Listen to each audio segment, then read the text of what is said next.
Told me when he came across my website, he was excited to share his story of when he had the misfortune of being attacked by a lion. So his story teaches you of looking further and deeper into another way.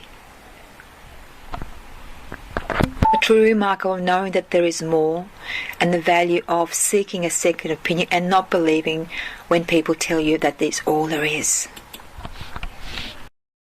I just finished the South African military service when a friend of mine who had met in the army asked me to travel with him to his privately owned game reserve to film some newly born lion cubs. This obviously was a great opportunity and a wonderful environment to go to. So very enthusiastically I drove up to this farm called Mabula Lodge, which was about 4 or 5 hours north of Johannesburg. We saw giraffe, we saw rhino, we saw antelope. It was a spectacular day and I was getting fabulous photographs. In the afternoon, this was the highlight of the day, we were going to film the lion cubs. So my girlfriend and I and Willie Joubert, a big, huge South African farmer, the three of us got into an open Land Rover and we drove off to where these lions were. I couldn't wait to see them. I jumped out of the car and immediately started filming 3 small lion cubs. They were so cuddly and cute, and they looked so really harmless. They looked like toys, really. And I was being quite careful not to get too close to them. When you're a cameraman and you look through the viewfinder of a camera, you're not really aware of what's around you that much, but you're focusing and making sure that you're getting the very, very best pictures.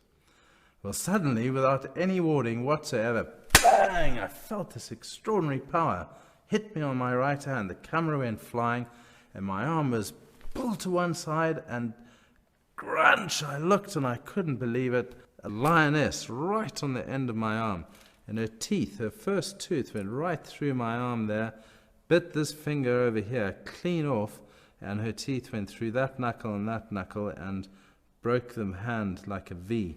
And as she was hanging on to my hand, munching it away, all I could hear was my bones crunching and cracking, and the pain was extraordinary, a lot of pain.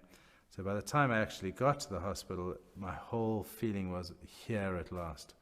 They rushed me into theatre, the anaesthetist put a drip up, gave me my pre-med, and the surgeon arrived. He was late for a bit. He arrived in there and he looked at my hand and started to take the bandage off this hand. But he didn't put any saline water on or anything and just started ripping it off. And as you can imagine, all the nerve endings were exposed, and it was incredibly painful. And I was perhaps slightly rude, and I said to him, cool it, chappie, it's really painful. At which point he said, who's your chappie? I'm doctor. And then I thought, whoops, we're in trouble here. He got it off and looked at my hand and informed me he was going to amputate my hand. And I said, I beg your pardon? He said, I'm going to amputate your hand 2 inches above the wrist.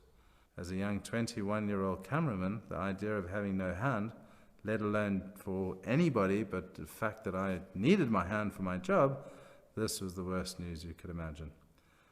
At first, I politely said to him, do you think it's necessary? He informed me he had been a doctor for 26 years. He knew what he was talking about. There was a multiple crush injury.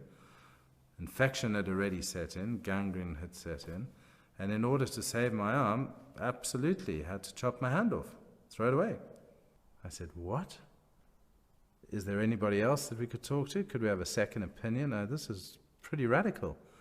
He said, I know what I'm talking about. I'm a doctor. I've been a doctor for 26 years. I'm going to chop your hand off. And don't worry, you can go home in 2 or 3 days. You'll be fine. He told me he was the only doctor in the hospital and his opinion was the right one and I could take it or leave it. So at which point I said, well, I'm leaving. And I pulled the drip out of my arm, jumped off the table, and left the operating theatre with my bottom hanging out of my theatre gown. I walked down the corridor and I met the nurse behind the desk at reception and asked her if I could use the phone so I could call my parents in Johannesburg to let them know what had happened. To my surprise, she wouldn't let me use the phone. So there I went to the call box with my hand dripping blood all over the floor and no money and no support, when a very pleasant nurse came along and put a few coins in the call box and I managed to phone my parents. Luckily for me, my brother happened to be there and he answered the phone, and at the sound of his voice I just burst into tears. I couldn't believe that somebody I could relate to, would understand what I was going through. And I said, "Stuart, I've been eaten by a lion." And he was fantastic. Within an hour, he had a private ambulance waiting for me. His girlfriend, who worked as a nurse, had organized the best doctors in the country to be waiting for me on arrival in Johannesburg. So about an hour and a half later, I arrived at the Johannesburg General. There were 17 doctors waiting for me. The reason there were 17, it was a training hospital, and the professor of microsurgery had asked his entire fifth-year medical class to come out on a Sunday night to witness the repairing of a lion attack victim. Clearly, if it had been a motorbike accident, I wouldn't have had perhaps the same amount of attention.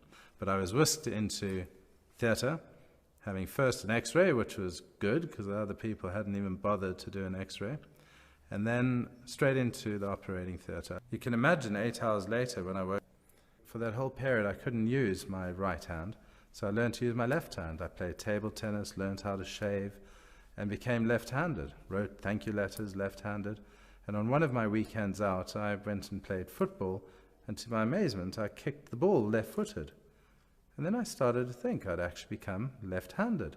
I then realized that I'd become more creative, more understanding, more considerate, and my brain had shifted a little bit as a result of this accident. And the message really is for all of us in life. Things do happen that are unexpected, but you have the power of choice.